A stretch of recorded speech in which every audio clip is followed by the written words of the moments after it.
Today I'm going to tell you everything you need to know about the all-new electric GMC Hummer EV. Let's get started.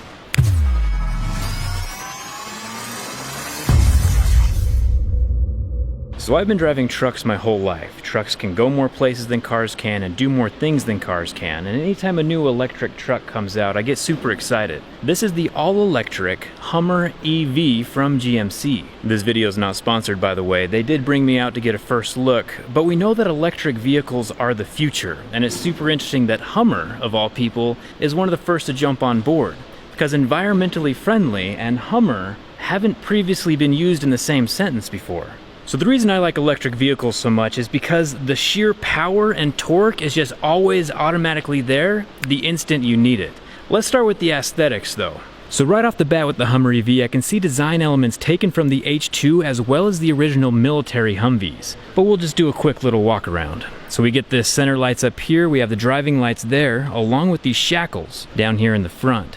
If you remember from back when they used the military Humvees, the shackles were used to carry the trucks from helicopters, so they were built for some pretty extreme situations. The Edition 1 of the Hummer EV is going to start shipping in 2022. It'll ship with 35-inch tires, but they can accommodate for 37s, which is the same size the military Humvees had. And like any electric vehicle, there are cameras all over the place, like here in the mirror. There's some underneath to help with off-roading, as well as in the tailgate, the front by the hood, and here so you can watch the stuff in the bed.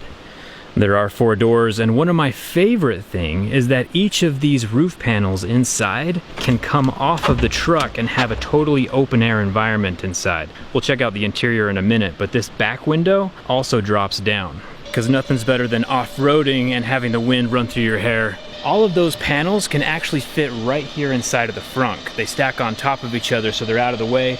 And if if it starts raining or something like that, you have the roof of the truck instantly available to put right back on. And strangely enough, there is actually 3 windshield wipers for the windshield. Coming around here to the bed, since we know trucks are the most useful vehicles, this right here is the taillights, has kind of like the H shape inside for the Hummer, and then we have Hummer EV stamped there in the center. This is a 5-foot bed, and the tailgate has some dual functionality with the step, as well as slots for speakers for the off-roading parties. It also has the tow package, but one of the coolest things, if you look in the reflection of the light below the super truck, you can see the body armor. And that body armor underneath the truck just protects it against rocks and damage while you're off-roading. Another cool thing to go along with the convertible design is that each of the 4 tires on this thing are air suspension. They're fully adjustable. Let's go inside of this wheel well right here. You can see this massive air canister right there. And what the air suspension does is from this stance right here, it can go up an additional 6 inches for a total of 16 inches of ground clearance from the ground to the bottom of the chassis.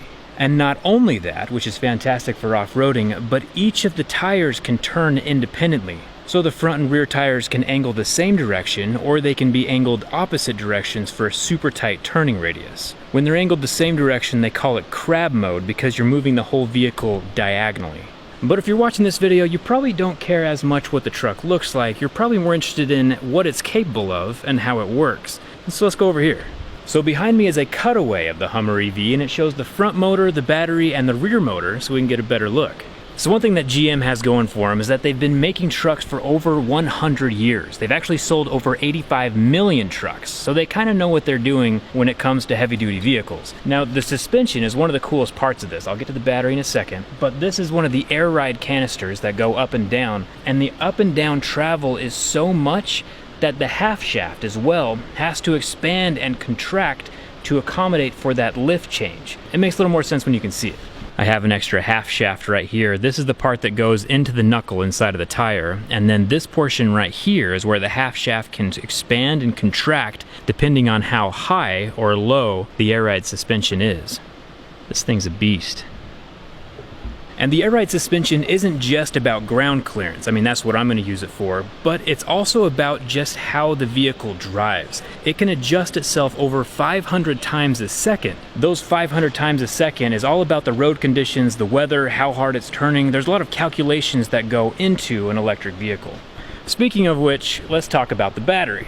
So like a lot of other electric vehicles, the battery pack is in the bottom of the frame to help with the center of gravity, since battery packs weigh quite a bit. But you might have noticed that this battery pack is actually double stacked. There's 12 batteries in a layer on top and 12 batteries in a layer right below it. The cells inside of these modules are actually pouch style, made by GM and LG right here in America. But that's not all. You might have noticed the high voltage lines running to the front motor as well as the rear motor, which we'll get to in a second, but there are no wires running inside of the battery modules themselves. They'll still have the high voltage lines, of course, but not the rat's nest of other smaller wires. And that's because each of these battery modules are wireless. There's no need for any extra wires to communicate with the car's computer, which streamlines the manufacturing and the repair process.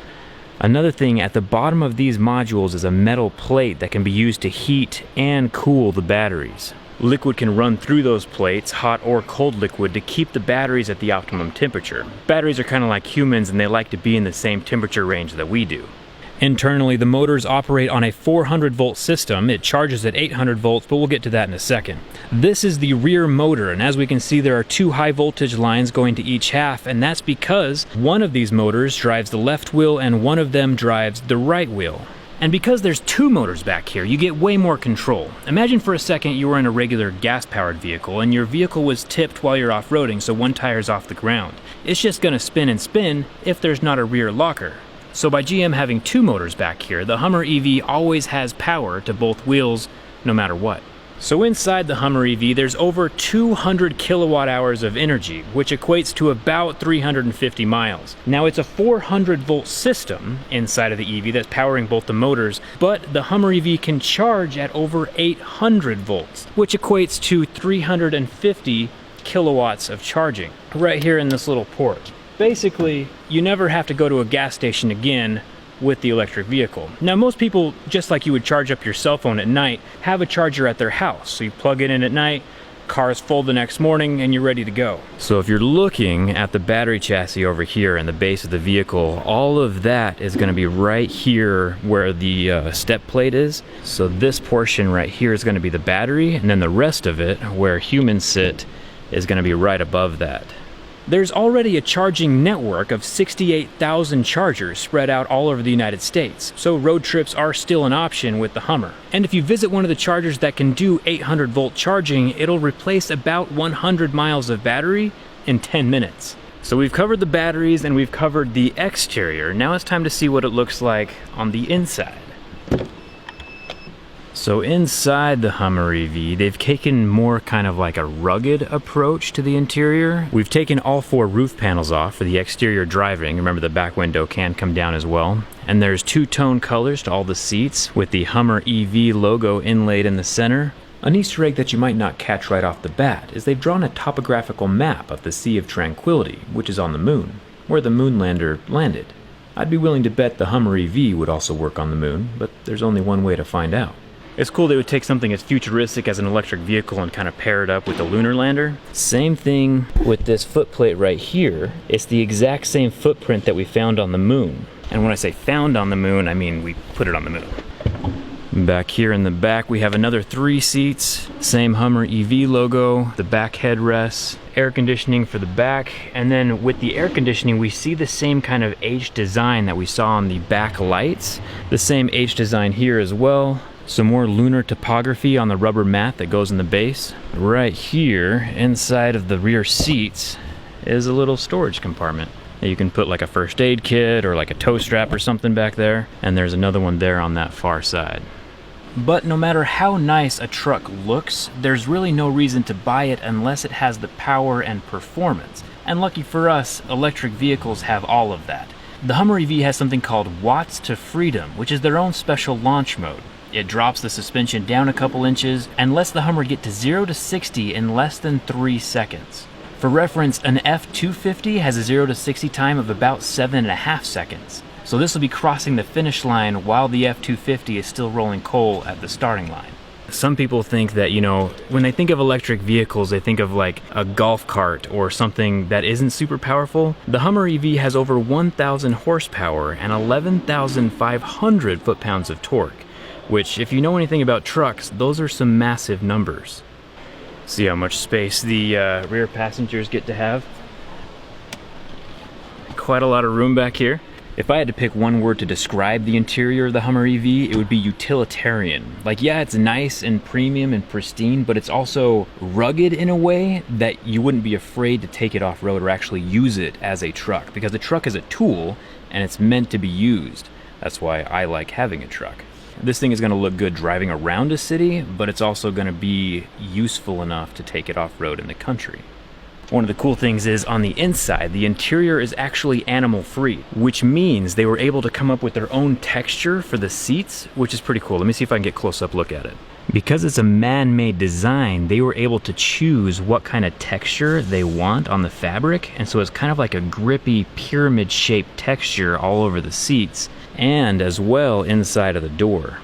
So the dashboard has that same pyramid texture, and up here is the rear view mirror and the buttons that can control the back window for the open air driving. With some more topography over there, the Sea of Tranquility in the speaker grille. And speaking of utilitarian, if we come around here to this side, there is actually a ton of space underneath the seats. There is zero wasted space in the Hummer EV.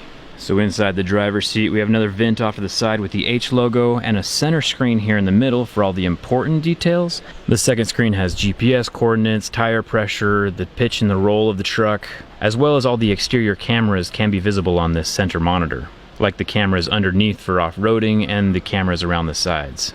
Also, right by the shifter and the control knob, there's some more topography down there underneath the center console.